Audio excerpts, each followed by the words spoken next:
Welcome back to Academia Biology and it's me Sachin Antil. So guys, today we are going to start a very important and interesting chapter, that is neural control and coordination.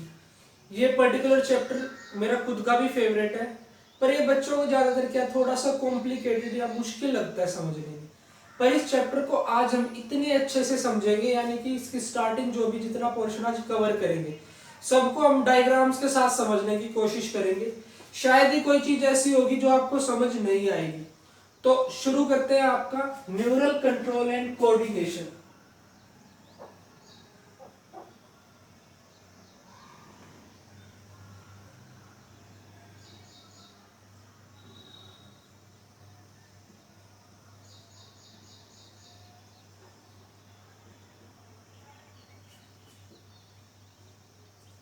तो देखो, starting में क्या हुआ, आपके जो organisms थे वो कैसे थे, यूनिसेल्युलर। इन आपके यूनिसेल्युलर ऑर्गेनिजम्स में हुआ आपका एवोल्यूशन। एवोल्यूशन होते होते ये आपके चेंज हो गए मल्टी सेल्युलर टाइप में, मल्टी सेल्युलर। ठीक है, तो फिर जो आपके मल्टी सेल्युलर ऑर्गेनिजम्स थे उनमें भी टाइम के साथ एवोल्यूशन होता रहा। तो इन मल्टी सेल्युलर ऑर्गेनिजम्स ने क्या किया, इन्होंने टाइम के साथ डेवलप कर लिए अपने organ systems, multiple organ systems develop, organ systems develop.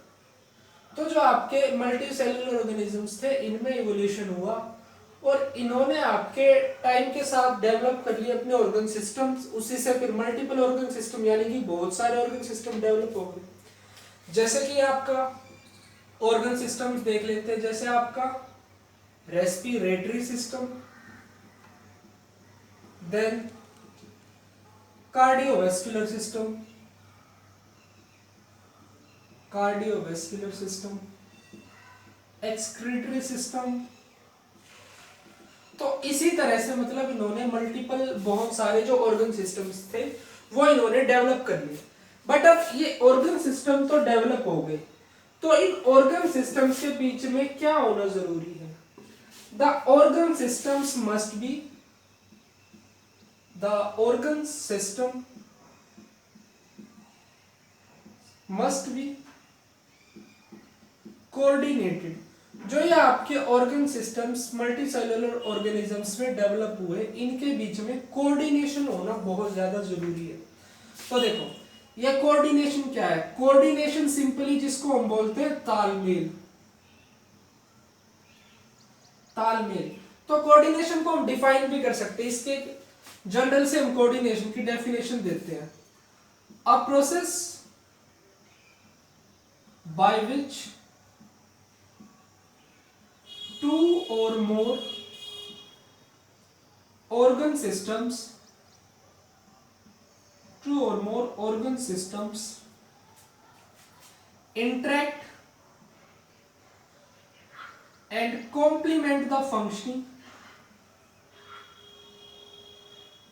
complement the functioning of each other, functioning of each other। देखो, कोऑर्डिनेशन का सिंपली मतलब है कि देखो एक ऑर्गन सिस्टम है, वो उसको इस चीज के बारे में इंफॉर्मेशन होनी चाहिए कि तेरी मतलब जिस बॉडी में तू प्रेजेंट है, तेरे साथ वाला ऑर्गन सिस्टम में क्या हालचाल है। तो उस इंफॉर्मेशन का एक दूसरे को पता होना, कि एक तरह से हम बोल सकते हैं कि इन्हें एक दूसरे का हालचाल पता होना चाहिए कि ये सिस्टम तेरा ठीक ठाक काम कर रहा है, इसके साथ क्या हो रहा है। तो इसी चीज को हम बोलते हैं आपका coordination. Coordination is simply a process by which two or more organ systems interact and contribute to the complementing the functioning of each other। यानी कि वो एक दूसरे की फंक्शनिंग को कॉम्प्लीमेंट करते हैं, मतलब उनको सहारा देते हैं। तो इस प्रोसेस को हम बोलते हैं कोऑर्डिनेशन। दोबारा समझ लेते हैं, coordination is simply a process by which two or more organ systems interact and complement the functioning of each other. तो उस चीज को हम बोल देते हैं आपका कोऑर्डिनेशन। तो जो आपकी एनसीईआरटी की टेक्स्ट बुक है उसमें आपका कोऑर्डिनेशन का एक काफी अच्छा एग्जांपल दिया गया है। तो एग्जांपल देखते हैं हम। देखो, एनसीईआरटी की टेक्स्ट बुक में आपका एग्जांपल दिया आपका, जब आप फिजिकल एक्सरसाइज करते हो, फिजिकल एक्सरसाइज लिख लेते हैं यहाँ पे, ड्यूरिंग फिजिकल एक्सरसाइज। तो इस एग्जांपल से आपका समझाने की कोशिश की गई कि कॉम्प्लीमेंटेशन क्या होता है। जब आप फिजिकल एक्सरसाइज करते हो तो क्या होता है, आपकी मस्कुलर एक्टिविटी इंक्रीज हो जाती है, मस्कुलर एक्टिविटी इंक्रीज। अब मस्कुलर एक्टिविटी आपकी इंक्रीज होगी तो ऑब्वियस सी बात है कि इससे आपकी O2 डिमांड भी इंक्रीज होगी, जिससे आपकी O2 डिमांड इंक्रीज होगी। देन अगर आपकी O2 डिमांड इंक्रीज हो रही है, if your O2 demand is increasing, तो O2 डिमांड इंक्रीज होगी तो अब ये भी ऑब्वियस है कि उस डिमांड को पूरा करने के लिए आपकी रेस्पिरेशन रेट इंक्रीज होगी,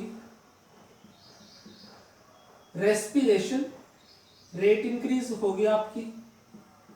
देन इसी के साथ जो आपका ऑक्सीजन है उसको पहुंचाने के लिए आपका ब्लड फ्लो तेज हो जाएगा, जिससे आपका ब्लड प्रेशर इंक्रीज होगा, और इन ब्लड फ्लो को तेज करने के लिए, ब्लड प्रेशर को इंक्रीज करवाने के लिए आपकी हार्ट रेट भी इंक्रीज करेगी। तो इससे आपकी क्या होगी, हार्ट रेट भी इंक्रीज होगी, हार्ट रेट इंक्रीज होगी। किस चीज के लिए, आपका ब्लड फ्लो को तेज करवाने के लिए, ब्लड फ्लो इंक्रीज करवाने के लिए, साथ में आपका बीपी को इंक्रीज करवाने के लिए। तो देखो यह आपकी एक कंडीशन है, जब आप फिजिकल एक्सरसाइज कर रहे हो उस टाइम पे आपकी मस्कुलर एक्टिविटी इंक्रीज होगी। तो मस्कुलर एक्टिविटी इंक्रीज हो रही है तो आपकी ऑक्सीजन की डिमांड यानी कि उसकी खपत भी तो आपकी बॉडी में इंक्रीज होगी ना। तो मस्कुलर एक्टिविटी के बारे में आपके लंग्स को भी तो किसी तरह से पता चलेगा कि अब तेरे को मतलब आपकी जो बॉडी है, मसल्स है, उनको ज्यादा ऑक्सीजन की सप्लाई की जरूरत है, तो उससे आपकी जो लंग्स है आपका रेस्पिरेशन रेट इंक्रीज कर देंगे।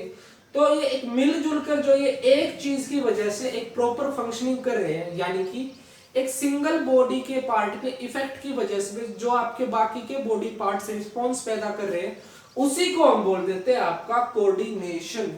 ठीक है, ये इसको हम लिख लेते हैं यहाँ पे, the response produced by different body organs, the response produced by different body organs because of any effect on any of your body organ, any of your body organ. This is coordination, this is called as coordination.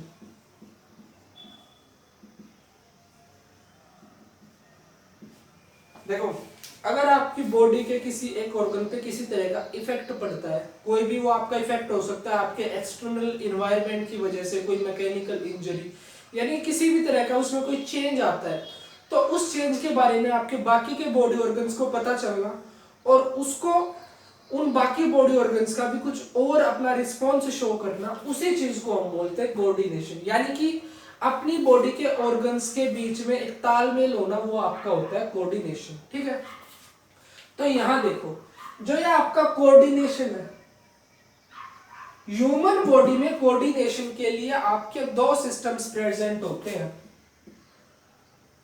वो कौन से वो देखते हैं। Coordination के लिए human body में दो सिस्टम है। The first one is neural system and the second is endocrine system. ठीक है, जो आपका न्यूरल सिस्टम होता है it is made up of neurons. ये आपका न्यूरॉन्स से बना होता है। न्यूरॉन्स ये सबसे इंपॉर्टेंट चीज है आपके इस चैप्टर में।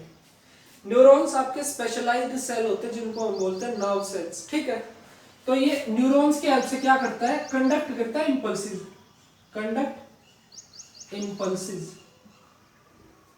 आपका नर्वस सिस्टम न्यूरॉन्स से बना होता है और इन्हीं की हेल्प से इंपल्सेस कंडक्ट करता है। इंपल्सेस या फिर इंफॉर्मेशन को ये इंटरप्रेट करता है या उसको एनालाइज करता है। ये हो गया आपका नर्वस सिस्टम। फिर जो आपका एंडोक्राइन सिस्टम, ये क्या करता है? पोर हॉर्मोन्स इन ब्लड, ये अपने कुछ सिक्रीशंस होते हैं, उन सिक्रीशंस को हम हॉर्मोन्स बोलते हैं।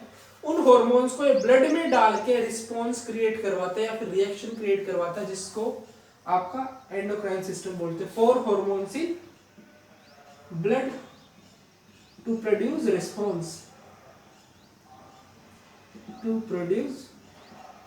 रिस्पॉन्स, तो ये हो गया आपका एंडोक्राइन सिस्टम। बट इस पर्टिकुलर चैप्टर में we are just confined to your neural system. हम सिर्फ आपके न्यूरल सिस्टम को डिटेल में स्टडी करने वाले हैं।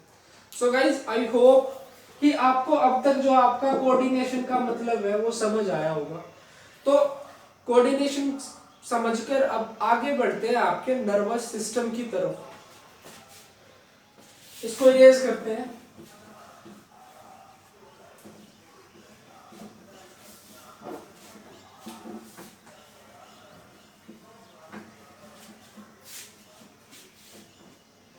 ये यहाँ पे चैप्टर का नाम भी रेस कर दिया, इसको लिख लेते हैं दोबारा।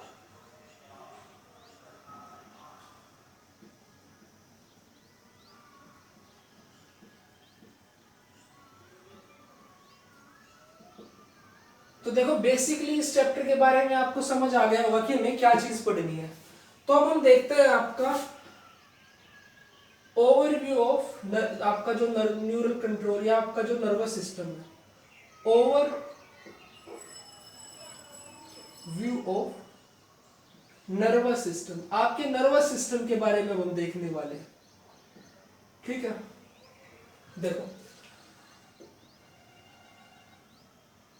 देखो जो आपका नर्वस सिस्टम होता है ये बना होता है आपका नर्वस टिश्यूज से,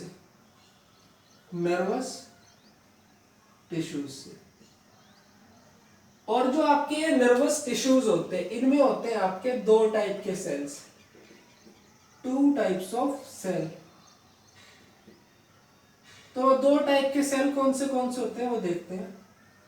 एक तो होते हैं आपके न्यूरॉन्स, जो मैं आपको पहले ही बता चुका हूं, एंड दूसरा आपका न्यूरोग्लिया। तो देखो, जो आपके न्यूरॉन्स होते हैं ये आपके मेन सेल्स हैं, जो आपकी थिंकिंग एबिलिटी है या कोई रिस्पॉन्स जनरेट करवाना वो सब काम करते हैं। तो न्यूरॉन्स आपके मेन सेल्स हैं। इंपॉर्टेंट न्यूरोग्लिया भी है, बट न्यूरॉन्स आपके ज्यादा इंपॉर्टेंट। तो जो आपके न्यूरोग्लिया होते हैं ये कैसे सेल्स होते हैं? These are supportive cells. ये आपका सपोर्टिव सेल्स है। सपोर्ट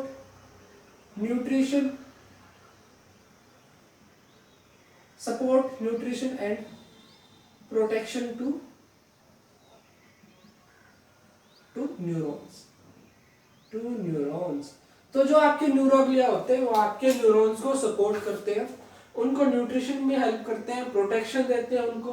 तो ये हो गया आपका न्यूरॉन के जो आपके नर्वस टिश्यूज है। ठीक है, फिर देखो मेनली जो आपका नर्वस सिस्टम है उसको देखते हैं। आपका जो नर्वस सिस्टम है मेनली वो आपका 2 डिविजन्स में डिवाइडेड है। इसकी है 2 मेन डिविजन्स। ठीक, एक तो है आपका CNS और दूसरा है आपका PNS। CNS बोले तो सेंट्रल नर्वस सिस्टम,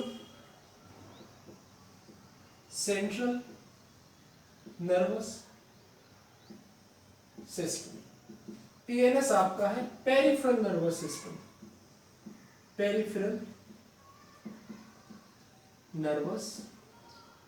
सिस्टम, ठीक है। तो अब ये CNS क्या और PNS क्या वो देखते हैं। तो सपोज करो, मान लीजिए ये है आपका ब्रेन, ये हम ब्रेन ड्रॉ कर रहे हैं आपका।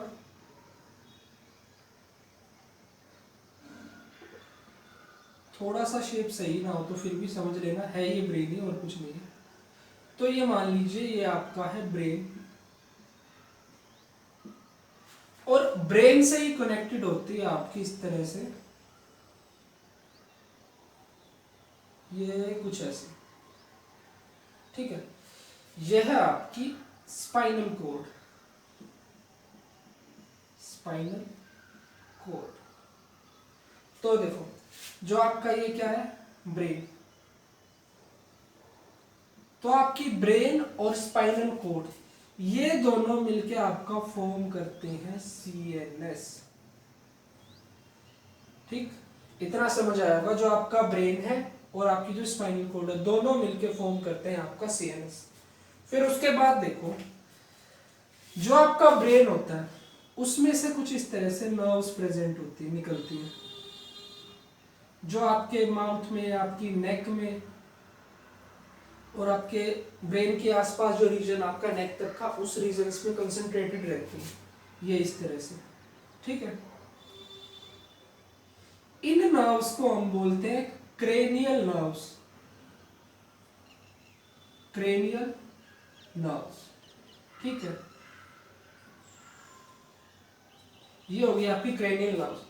फिर है आपकी स्पाइनल कोड। इस स्पाइनल कोड से भी इसी तरह से आपकी नर्व्स निकलती है, ये कुछ ऐसे।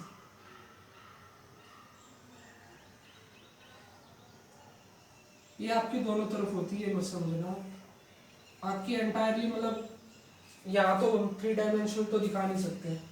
तो ये इस तरह से कुछ नर्व्स आपकी स्पाइनल कोड से निकलती हैं एंड सब जगह इस तरह से नीचे तक। तो इन नर्व्स को हम बोलते हैं जो आपकी स्पाइनल कोड से निकलती है। These are your spinal nerves. Spinal nerves. ठीक है, अब देखो जो आपकी क्रेनियल नर्व्स हैं कहां से, इमर्ज फ्रॉम ब्रेन, ये आपकी ब्रेन से निकलती है, इमर्जेस फ्रॉम ब्रेन। और फिर है आपकी जो स्पाइनल नर्व्स, ये आपकी emerges from spinal cord. Emerges from spinal cord, ये आपकी स्पाइनल कोड से निकलती है। देखो जो आपकी क्रेनियल नर्व्स होती है, दे आर टोटल 12, और आपकी जो स्पाइनल नर्व्स होती है दे आर 31। क्रेनियल नर्व्स आपकी 12 पेयर्स होते हैं, स्पाइनल नर्व्स आपकी 31 पेयर्स होते हैं। तो यहां तक की कहानी आपको समझ आई होगी कि आपका जो सीएनएस है वो क्या है और जो आपका पीएनएस है वो क्या है। तो जो आपकी क्रेनियल नर्व्स और स्पाइनल नर्व्स हैं वो मिलकर आपका फॉर्म करती है पीएनएस, यानी कि पेरिफेरल नर्वस सिस्टम। तो अब आपके नर्वस सिस्टम की अच्छे से डिविजन्स को समझते हैं। ये और आपका नर्वस सिस्टम, ठीक, जो कि मेनली आपका 2 डिविजन्स में डिवाइडेड है। एक है आपका सीएनएस और दूसरा है आपका पीएनएस। जो आपका सीएनएस है उसमें आपके 2 पार्ट हैं, ब्रेन एक तो, और दूसरा है आपका स्पाइनल कोड। ठीक है, फिर जो आपका पीएनएस है, पीएनएस भी आपका इसी तरह से 2 पार्ट्स, 2 डिविजन्स में डिवाइडेड है मेनली। एक तो है आपका सोमैटिक नर्वस सिस्टम, या जिसको हम बोलते हैं एसएनएस, सोमैटिक नर्वस सिस्टम, और दूसरा है आपका पीएनएस, सॉरी पीएनएस नहीं, एएनएस। ठीक है, यानी कि autonomic nervous system. Autonomic nervous system. आपका जो पेरिफेरल नर्वस सिस्टम है वो 2 फर्दर डिविजन्स में प्रेजेंट है, एक तो आपका सोमैटिक नर्वस सिस्टम और एक आपका ऑटोनोमिक नर्वस सिस्टम। फिर देखो जो आपका सोमैटिक नर्वस सिस्टम है, आपके सोमैटिक नर्वस सिस्टम में फर्दर आपकी डिविजन्स है। ये सोमैटिक नर्वस सिस्टम में आपके 2 टाइप्स के न्यूरॉन प्रेजेंट होते हैं, 2 टाइप्स न्यूरॉन्स। इसमें आपके 2 टाइप्स के न्यूरॉन्स, एक तो आपके सेंसरी न्यूरॉन्स, दूसरे है इसमें आपके मोटर न्यूरॉन्स। मोटर न्यूरॉन्स, तो इसको देखते हैं, थोड़ा सा बेटर लगेगा इसलिए थोड़ा सा इस। देखो जो आपके सोमैटिक नर्वस सिस्टम के सेंसरी न्यूरॉन्स होते हैं, ये क्या करते हैं, conduct information from somatic receptors to the CNS. ये आपके सोमैटिक रिसेप्टर्स से conduct impulse from info, we can say conduct info from somatic receptors to somatic receptors towards CNS। ये आपके सोमैटिक रिसेप्टर्स से सीएनएस की तरफ आपकी इंफॉर्मेशन को कैरी करते हैं। तो देखो जो आपके सोमैटिक रिसेप्टर्स है, ये क्या है, somatic receptors are modified endings of nerve cells, endings of nerve cell present in head, आपका जो हेड होता है, देन उसके बाद आपकी बॉडी बोल, लिम्स एंड आपके sensory organs and sensory organs. तो आपके जो सेंसरी सोमैटिक रिसेप्टर्स हैं वो यहाँ प्रेजेंट होते हैं, इन चीजों में आपके हेड में प्रेजेंट होते हैं, बॉडी वॉल में प्रेजेंट होते हैं, लिम्स में, और आपके सेंसरी ऑर्गन्स। सेंसरी ऑर्गन्स में आपके जैसे आई, ईयर, नोज, बाकी और भी जो आपके सेंसरी रिसेप्टर्स आपकी बॉडी में प्रेजेंट होते हैं। तो इस सेंसरी न्यूरॉन्स आपके जो एसएनएस का पार्ट है वो कंडक्ट करते हैं सोमैटिक रिसेप्टर्स से आपके सीएनएस की तरफ, सोमैटिक रिसेप्टर्स टू सीएनएस। ठीक, फिर आपके जो सोमैटिक नर्वस सिस्टम के मोटर न्यूरॉन्स हैं वो कहां से कहां करते हैं, वो कंडक्ट करते हैं आपकी इन्फो सीएनएस टू आपकी skeletal muscles, skeletal muscles, CNS से आपकी स्केलेटल मसल्स ओनली। इंपॉर्टेंट चीज ये है आपकी यहाँ, जो आपके सोमैटिक नर्वस सिस्टम के मोटर न्यूरॉन्स हैं वो आपकी इंपल्स कंडक्ट करते हैं सिर्फ आपके सीएनएस से आपकी स्केलेटल मसल्स की तरफ ओनली। यहाँ सिर्फ इंपॉर्टेंट ये दिखाने के लिए किया है कि only towards your skeletal muscle, सिर्फ स्केलेटल मसल्स के टुवर्ड्स। फिर देखो जो आपके सीएनएस के स्केलेटल मसल्स की तरफ जो न्यूरॉन्स आपकी इंपल्सेस कैरी करते हैं, यह एक इंपॉर्टेंट चीज है। देखो the responses of motor neurons can be controlled, can be consciously controlled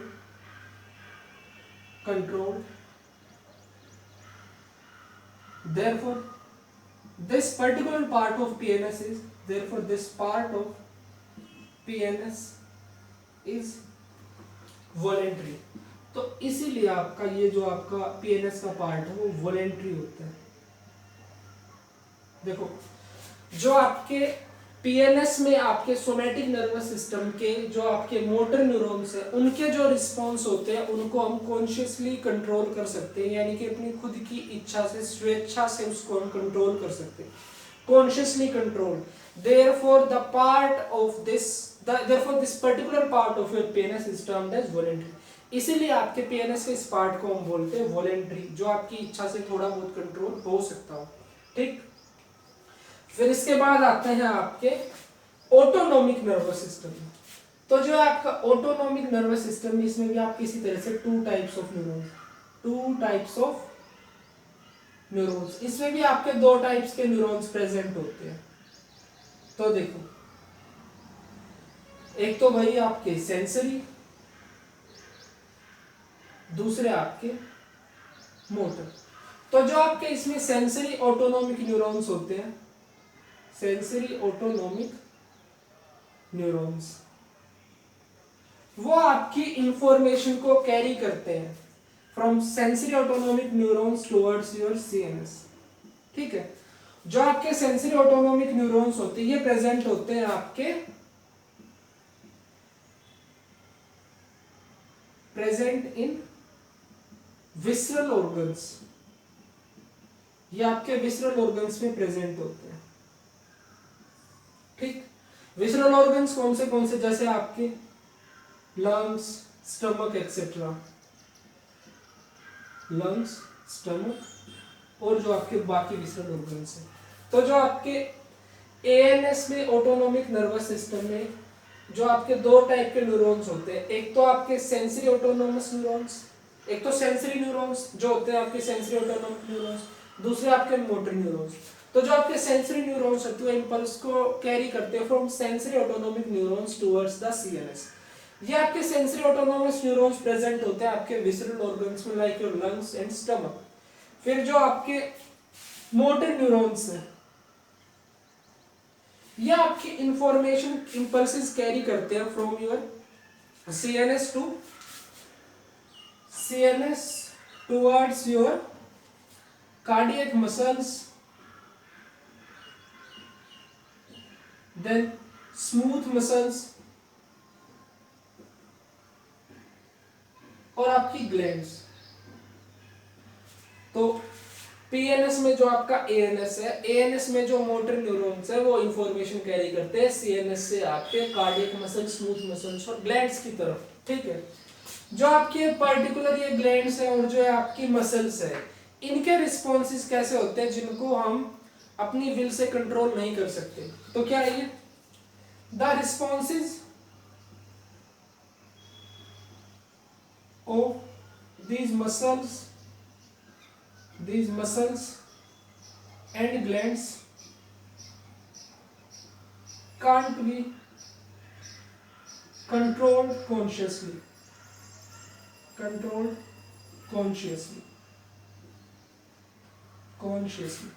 Therefore called as, इसलिए इनको हम बोलते हैं इनवॉलेंट्री। स्पेस कम रह गया तो यहाँ नीचे लिख रहा हूँ इनवॉलेंट्री, तो इसीलिए इनको हम बोलते हैं इनवॉलेंट्री। जो आपकी कार्डियक मसल, स्मूथ मसल्स या ग्लैंड्स है, इनके जो रिस्पॉन्स होते हैं वो आपके कंट्रोल के अंडर नहीं होते, इसलिए इनको हम बोल देते हैं इनवॉलेंट्री। ठीक है, तो फिर देखो जो आपकी ऑटोनोमिक नर्वस सिस्टम की मोटर ब्रांच, ये फर्दर दो डिविजन्स में डिवाइडेड होती है। क्या? Motor branch of your ANS की आपकी जो मोटर ब्रांच है वो फर्दर दो डिविजन्स में प्रेजेंट होती है कुछ इस तरह से। एक तो आपकी सिंपैथेटिक और एक होती है आपकी पैरासिम्पैथेटिक। ठीक है, तो देखो जो आपकी सिंपैथेटिक ब्रांच है ये मेनली आपका रिस्पॉन्स करती है, फंक्शन करती है during the condition of 3F conditions में, जिसमें आपकी फियर एंड फ्लाइट की कंडीशंस में, और एक और होता है आपका फाइट की कंडीशंस में। देखो जब एकदम से कोई प्रॉब्लमेटिक कंडीशन आती है तो उस कंडीशन में आपको डर लगता है, तो उस डर की कंडीशन में आपके पास दो चांस होते हैं, या तो आप उससे कंडीशन से भाग सकते हो या फिर उस कंडीशन को फेस करोगे, उसके साथ लड़ोगे आप। तो सिंपैथेटिक नर्वस सिस्टम आपका इस टाइम पे एक्ट करेगा। फिर जो आपका पैरासिम्पैथेटिक जो पार्ट है वो आपका एक्ट करेगा रेस्ट एंड डाइजेस्ट की कंडीशन में। रेस्ट एंड डाइजेस्ट बोले तो नॉर्मल बॉडी फंक्शनिंग के टाइम पे आपका पैरासिम्पैथेटिक एक्ट करेगा। और जैसा कि पहले ही बताया, जो आपका मोटर ब्रांच के जो रिस्पॉन्स होते हैं, आपके मोटर ब्रांच के रिस्पॉन्स आपके होते हैं इनवॉलेंट्री। तो यहाँ थोड़ा सा इसको हाईलाइट कर लेते हैं, दिस इज इनवॉलेंट्री। और जो आपकी एसएनएस की मोटर ब्रांच है वो है आपकी वॉलेंट्री। ठीक, तो I hope guys you understood all these things about your nervous system. फिर देखो यहाँ पे एक तो एसएनएस हो गया, एक एएनएस हो गया, देन एएनएस के अलावा एक और होता है आपका ईएनएस। वैसे अब इसमें अलग भी करते हैं इसको, पर फिर भी मैं आपको बता देता हूँ ईएनएस के बारे में। ईएनएस आपका क्या होता है? ईएनएस है आपका एंटेरिक नर्वस सिस्टम।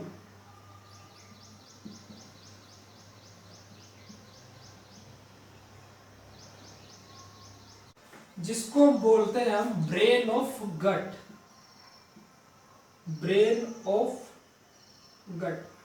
ठीक है, ये होता है आपका involuntary this is also involuntary.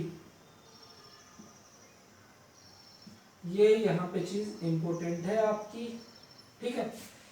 पहले इसको priorly considered to be a part of ANS।